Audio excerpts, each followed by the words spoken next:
atau buku ya yang ditulis oleh Syekh Abdullah bin Umar Ad-Dumaiji, Jalan Keselamatan dan Perlindungan dari Gelombang Fitnah, judul Indonesianya ya. Judul bahasa Arabnya Minhaju Ahli Sunnah wal Jamaah Fit Ta'amuli Ma'al Fitanil Ammah. Jadi fitnah dalam bahasa Arab, makna yang paling mencakup seluruh maknanya adalah ujian berat, ujian atau cobaan yang berat, ibtila ya, maknanya makna umumnya itu ibtila. Jadi kata penulis di sini, di antara fenomena-fenomena fitnah, karena saking banyaknya maknanya maka tetap ditulis dengan kata fitnah. Namun sebaiknya digaris, maksudnya dimiringkan tulisannya, karena emang ini bahasa asing sebenarnya. Kan kalau dalam penulisan secara bahasa Indonesia, kalau bahasa asing kan, jadi kata beliau, di antara fenomena fitnah-fitnah zaman ini adalah mewabahnya bid'ah-bid'ah dan kesyirikan-kesyirikan yang dipraktikkan secara terang-terangan. Mereka menyerang manhaj salaf. Nah ini digaris bawahi Pak ya. Mereka menyerang manhaj salaf. Apa itu manhaj? Apa itu manhaj tadi Pak? Ya. Kalau bahasa Arabnya at-tariqatul wadihah. At-tariqah, tarekat, jalan, tata cara, metode. Al-wadihah, yang jelas. Kalau sesuatu yang jelas itu tidak samar, tidak sulit, betul? Nggak ribet-ribet gitu ya. Itulah manhaj salaf ya. Ini sikap, cara, metode beragama mengikuti Rasulullah SAW dan para sahabat beliau dan tabi'in dan tabi'ut tabi'in. Jadi banyak orang yang menyerang manhaj salaf di akhir zaman ini, dan kita benar-benar menyaksikannya ya.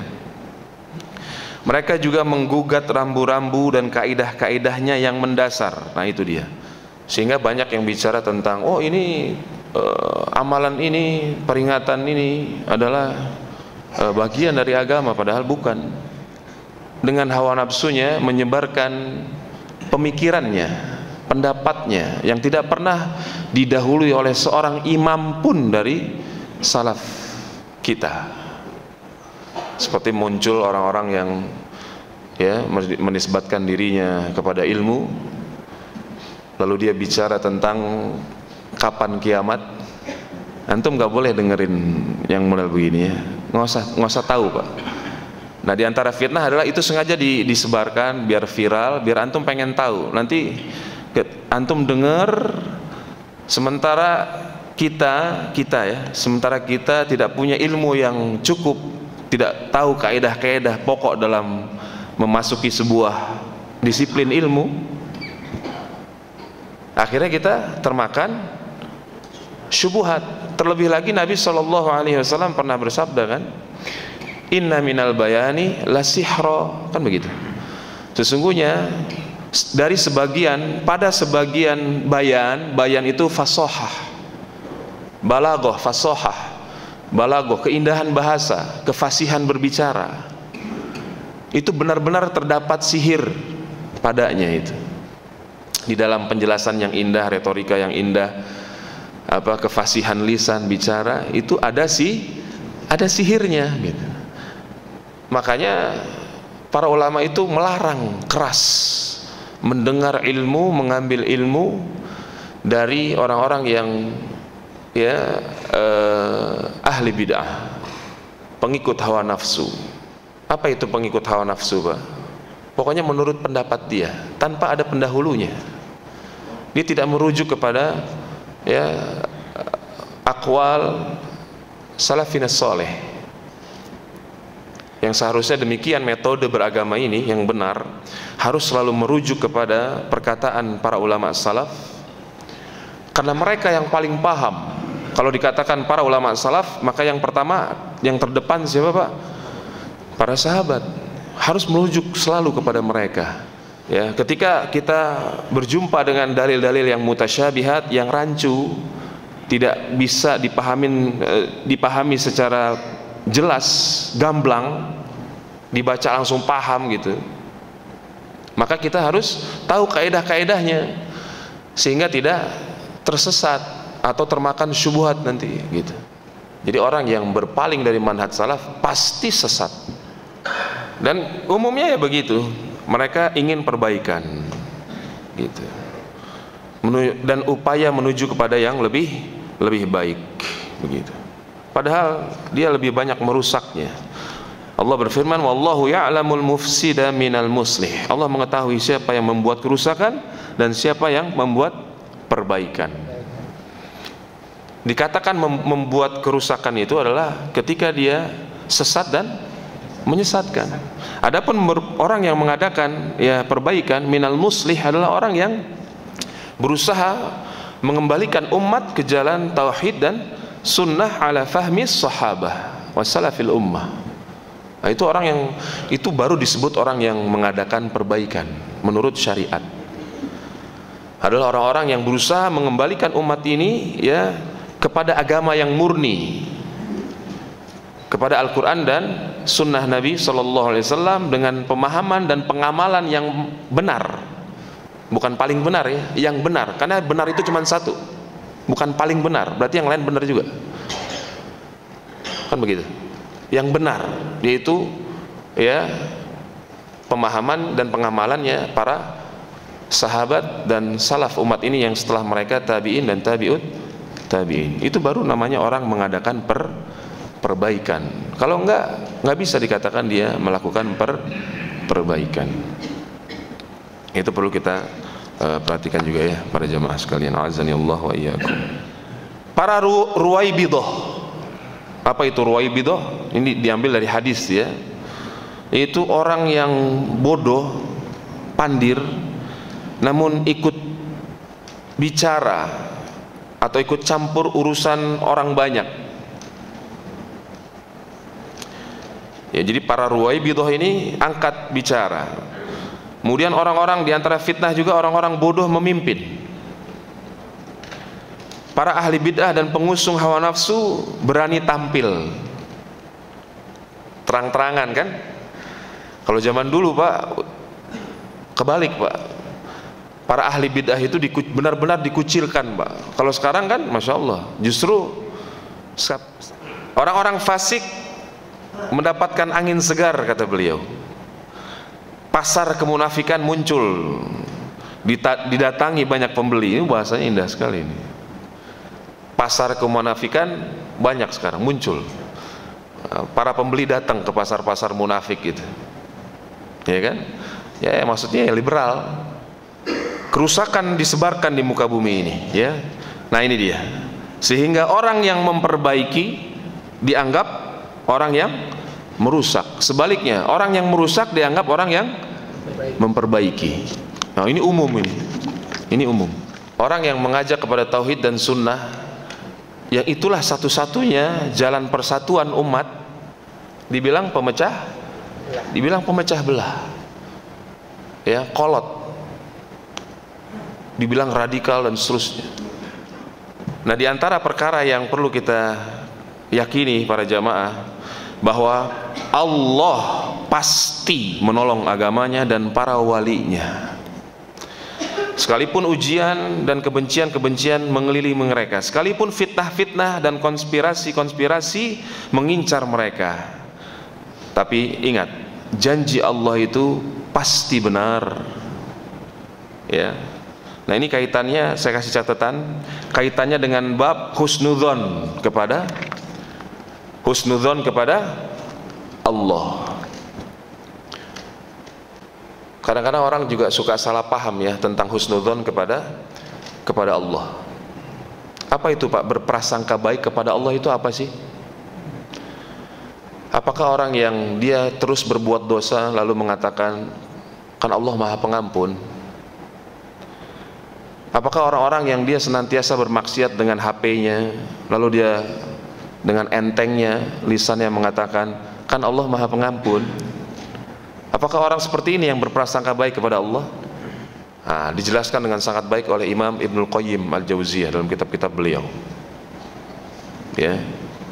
Dan terakhir saya baca di kitabnya Syekh Dr. Saleh Fauzan hafizahullah, ya, dalam kitab apa namanya, akidah, ya, Al-Irsyad ila Sahihil I'tiqad, bimbingan untuk berakidah yang lurus, yang benar sesuai dengan Al-Quran dan Sunnah.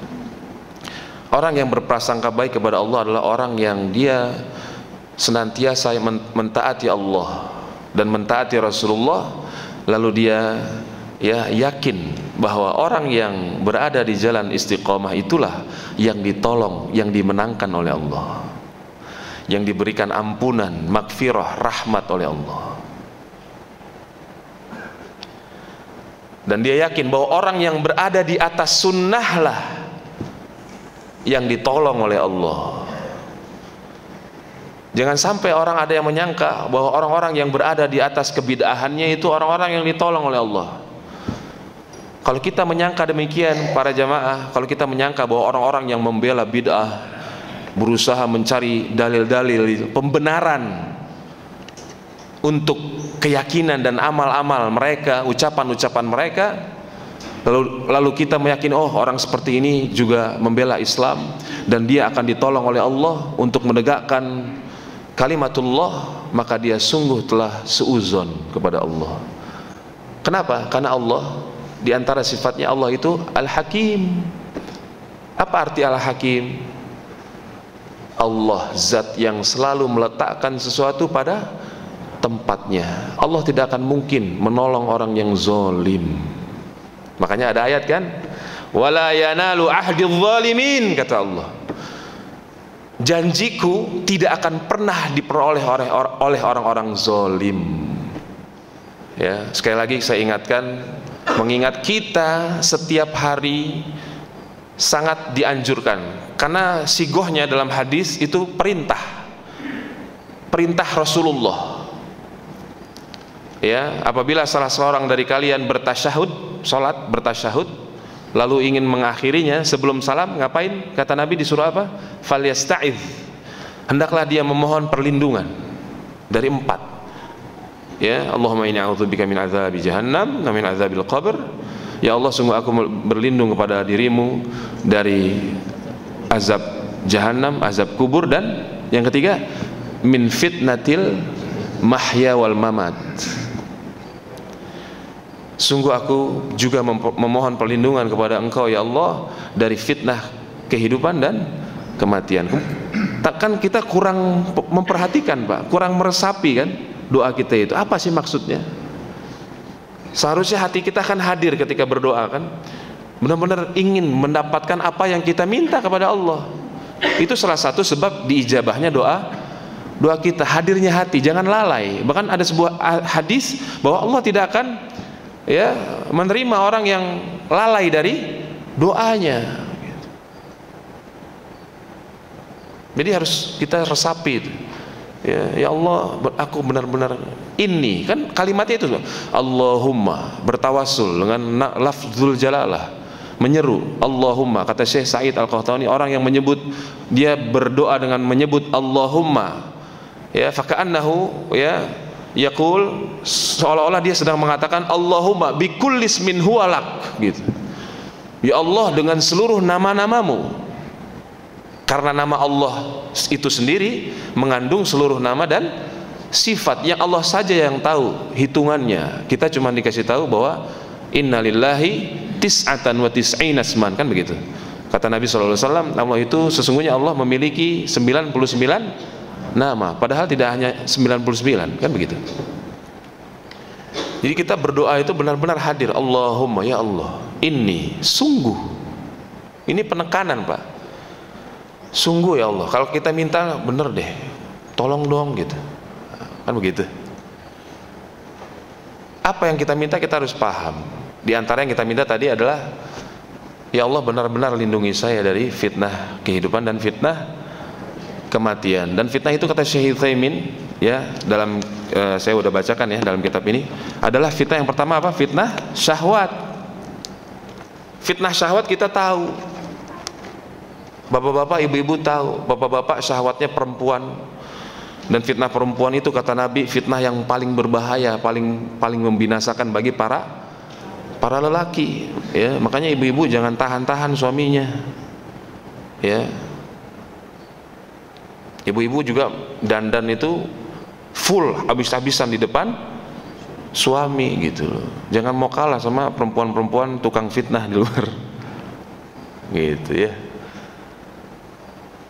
Dan bapak-bapak juga jangan terfitnah dengan itu, dijaga matanya dijaga gitu. Nah itu kalau fitnah syahwat umumnya orang tahu, tapi kata Syekh Utsaimin fitnah yang kedua adalah fitnah syubhat, ya, yaitu orang itu kena fitnah syubhat dalam ilmu sehingga dia melihat yang hak sebagai kebatilan dan melihat kebatilan sebagai yang benar. Orang kalau sudah seperti ini Pak, dia berarti terkena fitnah, yaitu terkena musibah, malapetaka yang menimpa dirinya. Dan umumnya, tapi tidak bisa dipisahkan antara fitnah syubhat dan syahwat. Kenapa? Fitnah syubhat itu umumnya sebabnya adalah syahwat. Dia mengikuti keinginan dirinya. Bukan seharusnya keinginannya itu mengikuti keinginan Allah dan Rasulnya, tapi dia mengikuti keinginannya. Itulah fitnah syahwat yang akhirnya dia masuk kepada fitnah syubhat, melihat kebatilan sebagai yang hak, melihat kesesatan sebagai yang hak, sebaliknya dia melihat yang hak sebagai kebatilan dan kesesatan. Naudzubillah. Ini kan sebabnya kalau kita lihat dari ayat-ayat Al-Quran, diantaranya kalla bal rana ala qulubihim ma kanu yaksibun, kan itu Pak. Sekali-kali tidak, ron, penutup. Yang menutupi hati mereka itu sebab apa? Sebab perbuatannya sendiri, sebab amalan hatinya yang nggak benar niatnya nggak benar Pak, ingin cari ridho manusia, makanya dia belain maulid Nabi, dibelain sama dia, ya. Padahal kemungkaran dari satu bid'ah itu akan muncul kemungkaran yang lebih dahsyat kemungkarannya itu. Lebih khusus lagi, agar kita selamat dari fitnah syahwat, jangan pernah tinggalkan zikir. Jangan pernah tinggalkan zikir. Makanya Imam Ibnu Rajab memasukkan satu hadis tambahan ke dalam Arba'in An-Nawawiyah,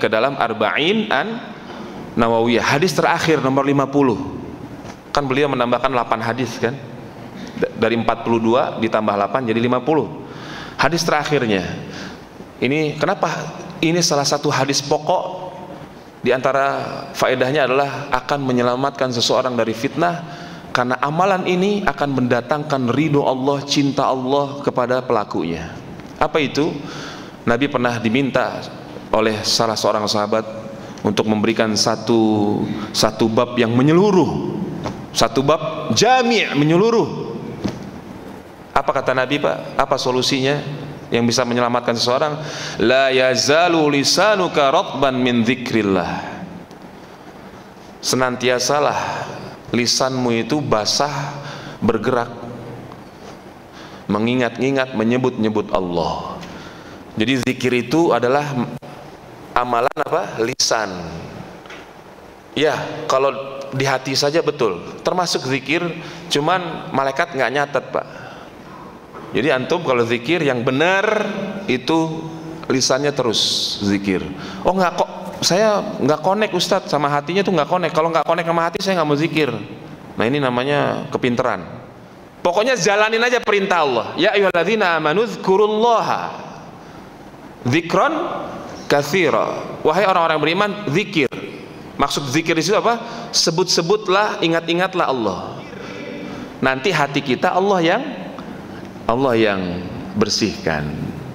Jadi bukan kita yang bersihin hati, Allah yang bersihkan hati dengan syariat Dia. Antum boleh nggak zikir baca Al-Fatihah ulang-ulang? Boleh nggak zikir baca Al-Fatihah ulang-ulang? Boleh. Ada doa di situ kan. Bahkan itu salah satu surat yang paling agung. Di situ ada doa yang paling agung, ihdinas siratal mustaqim, ya Allah berikan saya petunjuk jalan istiqomah. Istiqomah dalam apa? Dalam ketaatan kepada Allah. Tidak ada yang bisa memberikannya kecuali Allah Subhanahu wa taala. Solusi agar kita selamat dari fitnah syubhat, yang pertama, kita harus tahu ilmu ya dari sumbernya. Kita harus tahu ilmu dari sumbernya. Sekarang saya tanya sama bapak-bapak, ibu-ibu, yang tahu tukang jahit yang bagus siapa? Tukang jahit juga. Yang tahu montir, ini ada mesin nih, produk baru mesin. Yang tahu mesin ini kuat, bagus, cakep siapa? Ahli mesin juga kan? Nah gitu. Yang tahu ustadz yang ahlus sunnah, yang memegang teguh manhaj salaf, yang mengajarkan tauhid dan sunnah adalah ustadz juga. Gitu. Yang tahu ulama, kalau dalam yang tahu ulama adalah ulama. Kalau zaman sekarang yang tahu ustadz yang mengajarkan tauhid dan sunnah ala fahmi sahabat, ya ustadz juga. Yang dia mendakwahkan manhaj salaf, ya sikap kepada Allah, kepada Rasulnya, sikap kepada kaum muslimin, sikap kepada orang-orang kafir, ya, sikap kepada pemerintah, bagaimana seharusnya agama ini menuntunnya, adalah ustadz-ustadz yang manhajnya benar. Fitnah talawun, bunglon, dia ngajarkan akidahnya, tauhidnya salaf gitu. Tapi giliran dalam masalah yang satu, ketika fitnah terjadi, berubah dia. Nah, bagaimana itu bisa tampak? Bagaimana tampak orang-orang yang sebenarnya dia tidak berada di atas kebenaran? Bagaimana Pak? Ketika fitnah. Jadi fitnah itu dia bukan hanya keburukan ya, tapi dari fitnah itu muncul kebaikan juga gitu. Makanya fitnah itu maknanya umum. Ya, jadi dalam ini untuk mengatasi fitnah seperti ini kita harus ta'awun, bekerja sama. Orang-orang muslim mukmin tidak boleh diem kan? Harus ada ta'awun, tolong menolong ya, wa ta'awanu 'alal birri wat taqwa. Tolong menolonglah kalian dalam kebaikan, dan albir itu ismun jami' juga. Segala bentuk ketaatan kepada Allah itu bir. Tolong menolonglah kalian dalam bentuk ketaatan kepada Allah ya, dan ketakwaan kan. Jadi kita harus ada kerjasama. Seluruh kaum muslimin yang sudah diberi pemahaman yang baik oleh Allah itu harus bekerja sama memerangi kebatilan tadi yang sudah sangat merajalela. Nah, itulah solusinya gitu. Jadi harus ambil andil semampunya, sesuai sekadar kemampuan masing-masing ya, agar mengadakan perbaikan. Dan jangan putus asa dari rahmat. Jangan putus asa. La taqnatu mir rahmatillah. Nggak boleh putus asa. Kita harus sebarkan dakwah yang benar ini ya, dakwah tauhid dan sunnah ala manhajis salaf harus disebarkan gitu. Itu namanya tolong menolong dalam kebaikan, dalam kebenaran. Kita harus perangi syirik, harus perangi bid'ah, perangi liberal dan seterusnya. Semua kebatilan harus diperangi. Bukan berarti nyantai-nyantai ya, diam, tidak berusaha, tidak. Justru kuntum khairu ummah, kalian menjadi sebaik-baik ummah karena apa? Apa cirinya? Ta'muruna bil ma'ruf wa tanhauna 'anil munkar.